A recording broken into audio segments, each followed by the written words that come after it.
We are going to read something that's familiar. The passage that we're going to look at today are about two miracles that you know.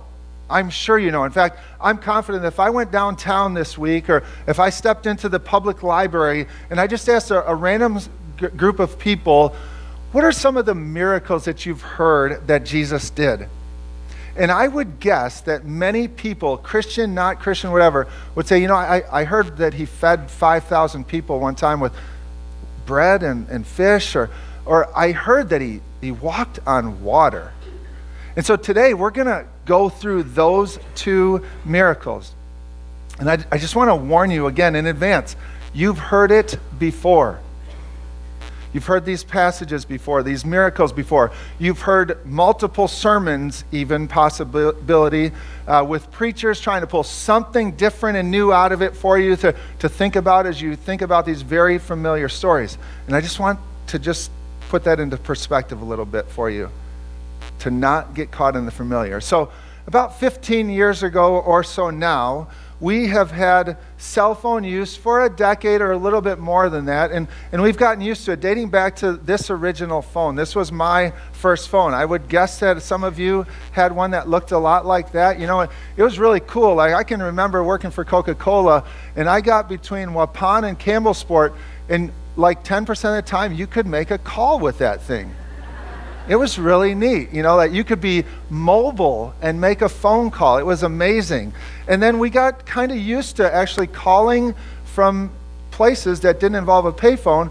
And then all of a sudden the world changed even more, and we found out that you could text message. So by then phones really got really sleek. This is my next phone, I think, and it had this really cool feature. You could slide this thing up and down and send this text message. And so if I wanted to type the word car, for instance, all I had to do was hit 222-777, and I could type car to somebody if I was talking about that.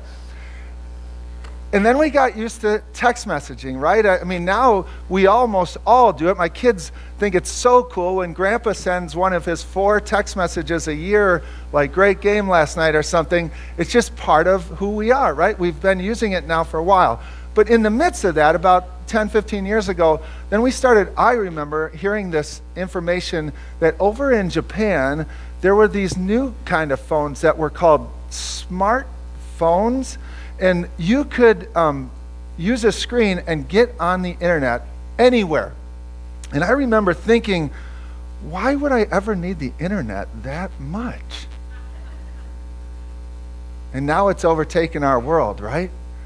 Touch screens and internet capability and social media and checking ESPN or whatever those things that you do on your phones. We barely remember what it would be like not to be able to ask Siri a question whenever we wanted to.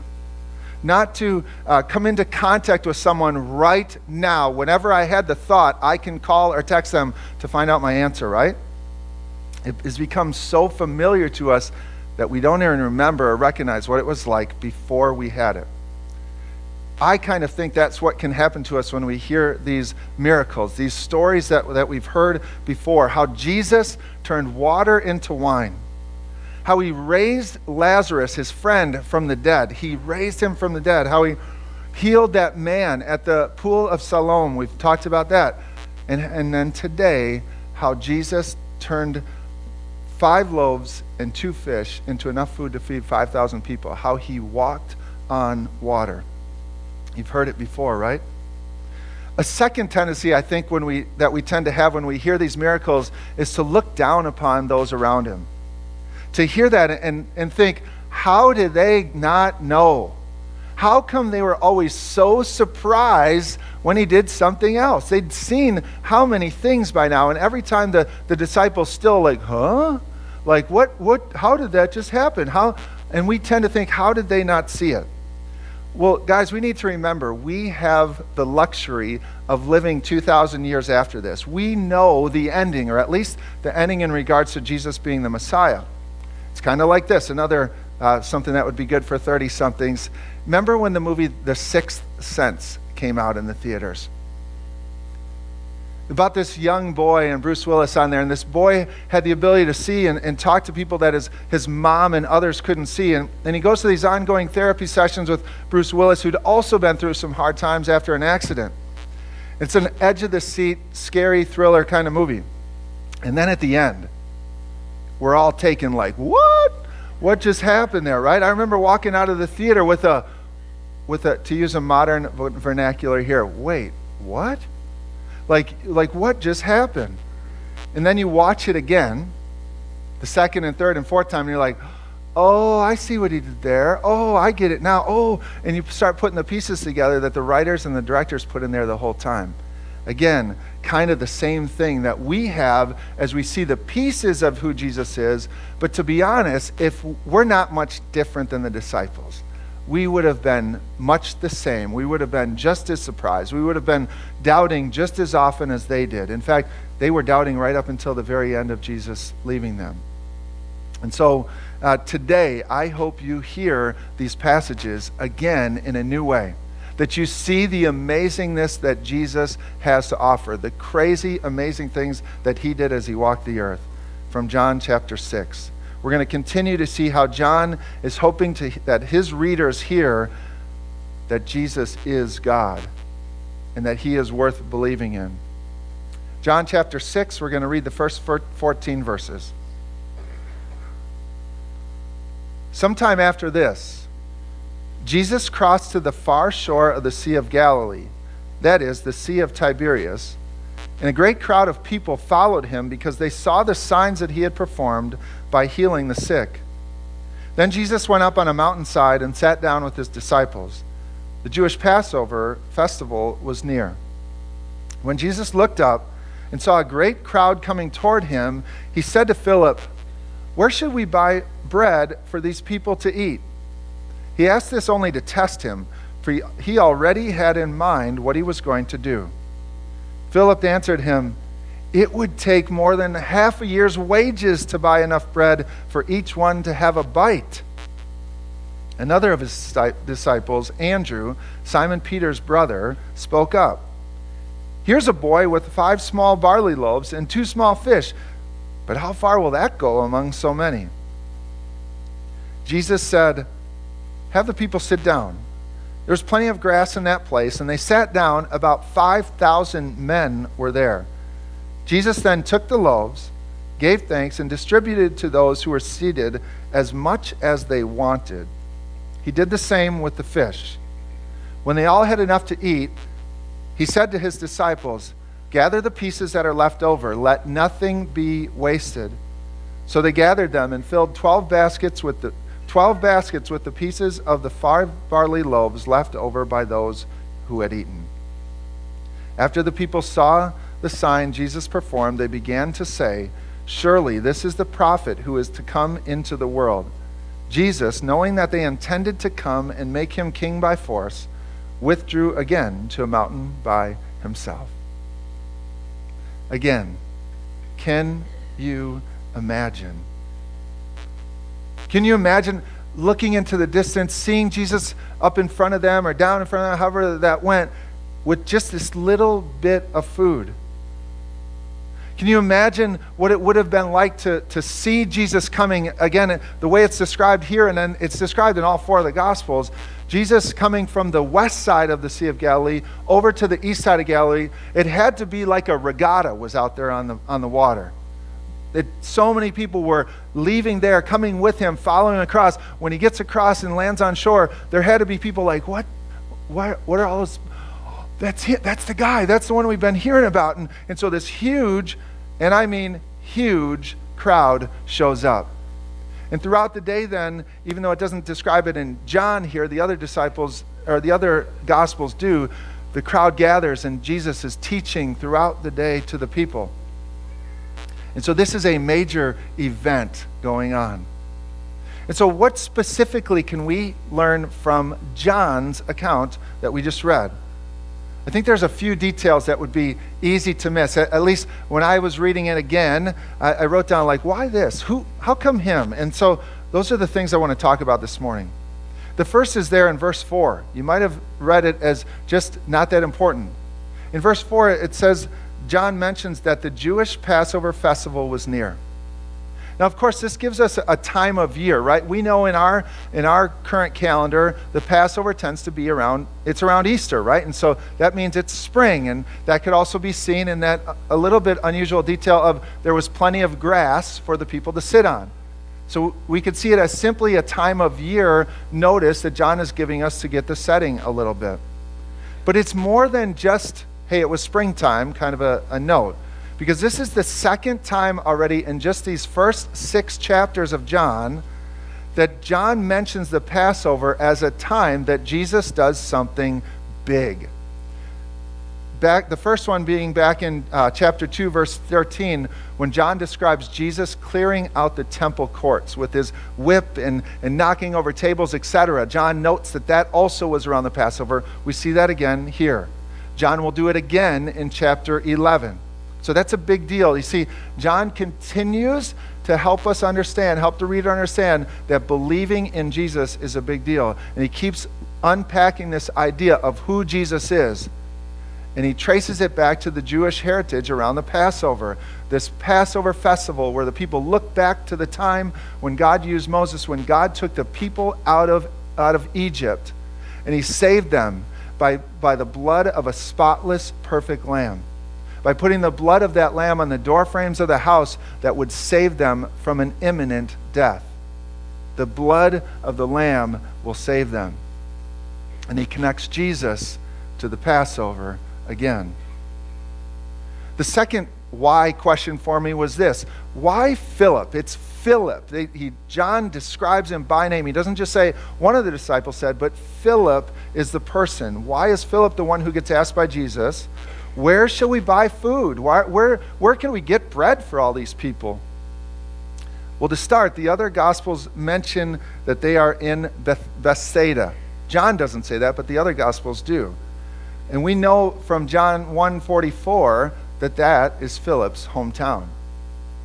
So it makes sense then that Jesus would look to the local guy and say, hey, where's a good spot to get some bread for 5,000 plus people right now? How could we do that? And so Jesus looks to him, but we can see from John's description that he was mostly just using it to test him. Jesus was saying it probably almost tongue-in-cheek, like maybe kind of looking at the other guys to see if they knew what he was getting at, perhaps. But we also can learn a bunch from Philip's response. It wasn't just about him being the local guy. You see, Philip has been there all day. He's seen what Jesus has done. He's seen the 5,000. Did you notice? It's 5,000 men, by the way. So most scholars would say that it was up to 20,000 people probably that were there that day when he had men or women and children. And we know that children are there because of what the little boy with the loaves and fish, right? And so as he looks out at the crowd and he sees potentially up to 20,000 people there, what's his conclusion? He moves right to the cost. It would take like 200 denarii, Jesus. Like that's a half of year's wages to feed these people. We don't have money for that. I've run the numbers. There's no way that we can afford to do this. It can't happen. So that tells us a bit more about who Philip was as one of the disciples. Philip is most likely the practical one. He's the one whose first thoughts go to the budget. He's the accountant among the group. In our world, if he was living today, he would probably be the guy who starts the Dave Ramsey class here at church, right? Now, I don't know if you can relate to Philip and his response here, but I know that I can.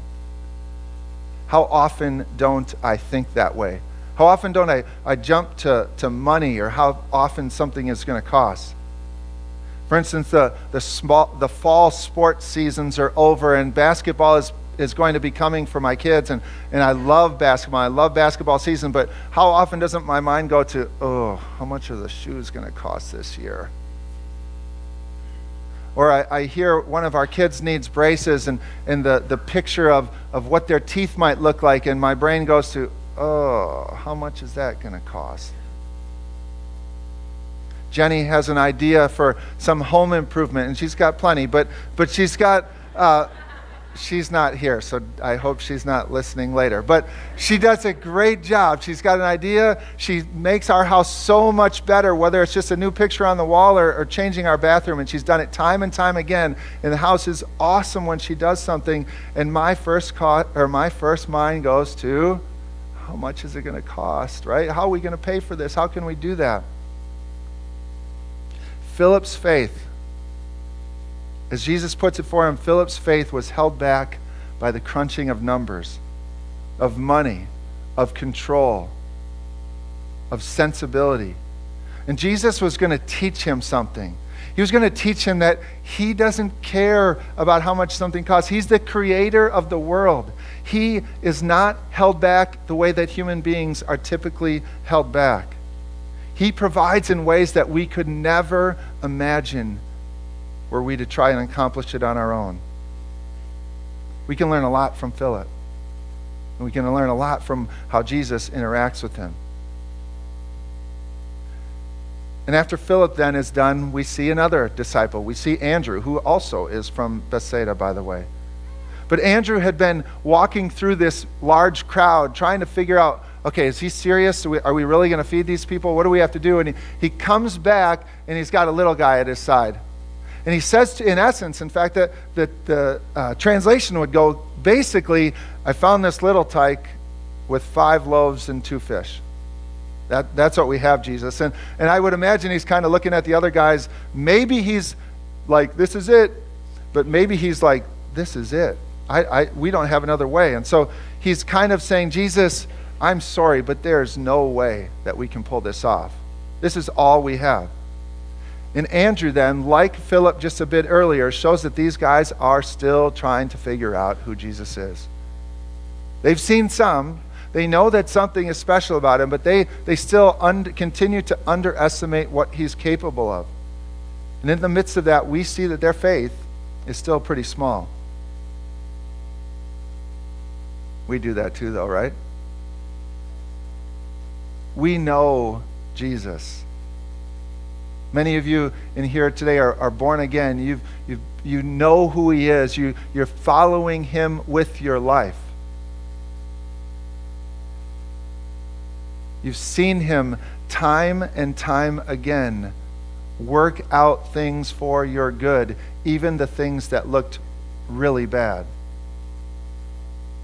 And yet when trouble comes and our faith is shaken, maybe our first thought is to lose hope. We think our situation is insurmountable. Or maybe we think we better act. We have to do something. I have to fix this. And so we jump to fixing it before we even think to ask him to take it for us. And so Jesus, knowing and seeing Andrew's response and Philip's before him, he performs the unimaginable. He takes that little tyke's 5 loaves and 2 fish. By the way, those 5 loaves are described as 5 barley loaves. That would have been the poor person's food. That would have been the most basic of basic loaves. One of the commentators described it as a pancake-like thing. So 5 tortillas is what he's got to offer. And the fish, I wondered about that. How did they do the fish? Like over an open fire, are they constantly like running these things through? No, it would have been 2 dried fish. The people would have eaten it like as a relish on top of that loaf. And so 5 loaves, 2 fish. And Jesus doesn't just tear off a little piece for every person in the crowd to see if he can somehow make that go for that huge crowd of people. No, he looks up to the Father. He thanks God. And he gets it out to the people like a family-style meal at Paul Bunyan. Keep eating. Go ahead. Have as much as you want. We'll keep bringing more. But hey, guys, at the end, we're going to grab all the leftovers, though. Let's not waste any of this. And that's not just some good stewardship, though it would be good stewardship, the principle that Jesus is trying to promote here. Rather, he shows that his provision, when he is in charge of something, abundance follows. He gives us all we could ever need. Not in a prosperity gospel sort of way. He gives us all that we need abundantly. And I can't help but connect the dots here a little bit myself, or wonder if that's what's being said when they come back with 12 baskets. 12 baskets for the 12 disciples, showing them, proving to them that he would supply all that they would ever need as they went out, or as they would go out to feed the world's spiritual hunger. He gave them all and would give them all they would need to do the work that he would give them. Jesus can truly do a lot with a little, whether that be providing physical bread or providing much even when our faith is little. As he says another time, even if our faith is as small as a mustard seed. Meanwhile, then we see the crowd respond. Another awe-factor day that they've seen, and now they know that he must be the one that they were expecting, the prophet that had been described by Moses, that one would come after me. And as Moses was a champion of getting them out of Egypt, this new champion would be the one that would overtake their Rome, that would finally put them in the place of safety and security and power in the world. Let's get him. And Jesus sees the crowd coming, and he knows about him, and so he does something. He goes up to the mountainside for some solitude and to connect with the Father. He sends the disciples down by the water, and he gets them in the boat, and he pushes them off himself. You guys need to get out of here. Go to the other side now. And it's even nighttime as that happens. And so let's pick up that again in verse 16. When evening came, his disciples went down to the lake, where they got into a boat and set off across the lake for Capernaum. By now it was dark, and Jesus had not yet joined them. A strong wind was blowing, and the waters grew rough. When they had rowed about 3 or 4 miles, they saw Jesus approaching the boat, walking on the water, and they were frightened. But he said to them, "It is I, don't be afraid." Then they were willing to take him into the boat, and immediately the boat reached the shore where they were heading. You know how I like visuals, right? So I'm going to give you a picture here of something a little bit more in our context. So the size of the Sea of Galilee and shape is fairly similar to us Wisconsinites' Lake Winnebago. Okay, so this is Lake Winnebago, again, fairly similar. And so they were up here in the equivalent of where High Cliff State Park is over by Appleton, if you're familiar with that, in Bethsaida. And they were going across the top part of the lake over here to Capernaum, which is Nina for us. So imagine Jesus pushing those guys off into the boat from the east shore over to the west shore. And now, Sea of Galilee is a little different than Winnebago in that Winnebago is about 10 to 15 feet deep, as many of you fishermen probably know. But Galilee was more like 150 feet deep.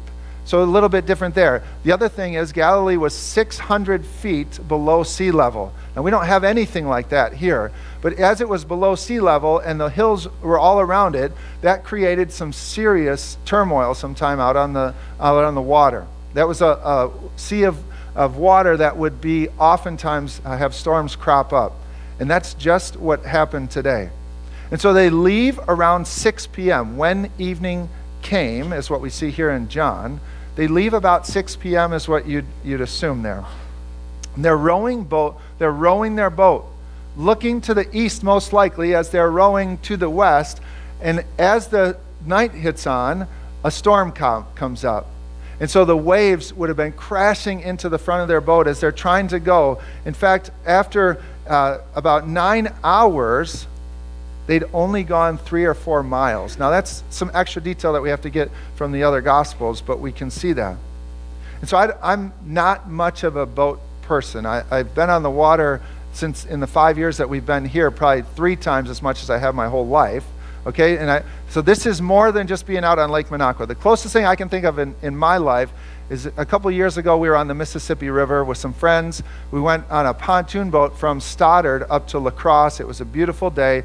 We get up to La Crosse, and it's about 7 or 8 miles away, and all of a sudden you can see to the west a thunderstorm coming, and all we got is this pontoon boat. You know how fast pontoon boats go? Fairly fast. We're going down but not super fast, right? And so I'm like, uh-oh, let's go.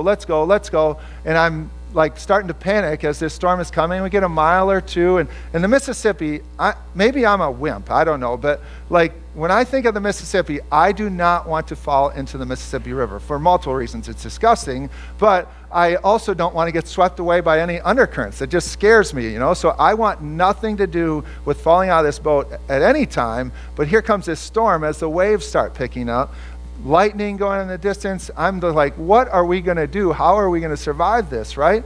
And so finally, after about 2 miles, 3 miles, we finally get to shore and just try to survive. I'm like hiding, trying to do whatever. It would not have been a pretty sight for you to see. But that's what these guys were experiencing, right? In the middle of the night, thunder, lightning, huge waves, hopelessness. Even though they were experienced fishermen, they knew what they were getting into, a huge storm. And in the middle of this storm, and one of the other gospels says on the 3rd or 4th watch, I can't remember what it was, but it comes to be about 3 in the morning. So they went at 6 at night or so when it got dark, and now it's 3 in the morning, and they've only gone 3 or 4 miles to the middle or so of the sea, and they look. Is that a person? Wait a second, that's got to be a ghost. Mark describes it as. They're scared out of their mind. And all of a sudden he speaks, guys, it's me. Don't be afraid. And they realize it's Jesus. Jesus, who else could be walking on water, right? But it's Jesus walking on the water towards them. John doesn't add the part about Peter there because it's not important to what he's trying to show. And so they bring Jesus into the boat in the middle of this storm, and he calms the storm. And as John describes it, as immediately they land on the other side. I don't think he's trying to say something that like he was, shoot, the storm stopped and we were only 20 feet away from shore. That's not what it was. But in the storm, as the storm stopped and they were in safety again, they were in the comfort of Jesus being with them, it felt like that. And they were at the shore. See, Jesus changed everything. You know that there's got to be a spiritual side to this, right? That Jesus was trying to teach these guys through this miracle. Jesus is always teaching them something. And so he would teach us the same. How do we respond, right? When the storms hit our lives, how do we respond? Do we cower in fear like I did on that boat? Do we wonder what will become of us? When we get the diagnosis, that's not good. When the phone rings in the middle of the night with the worst of news. When there's a failed investment or a recession that depletes our finances. How do we respond? But wait. Do we recognize then that God has always been there? You've seen it, right? You know it. You know that he is always working out for your good, as he tells us in Romans.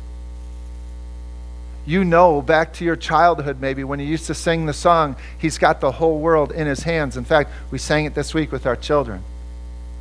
He's got the whole world in his hands.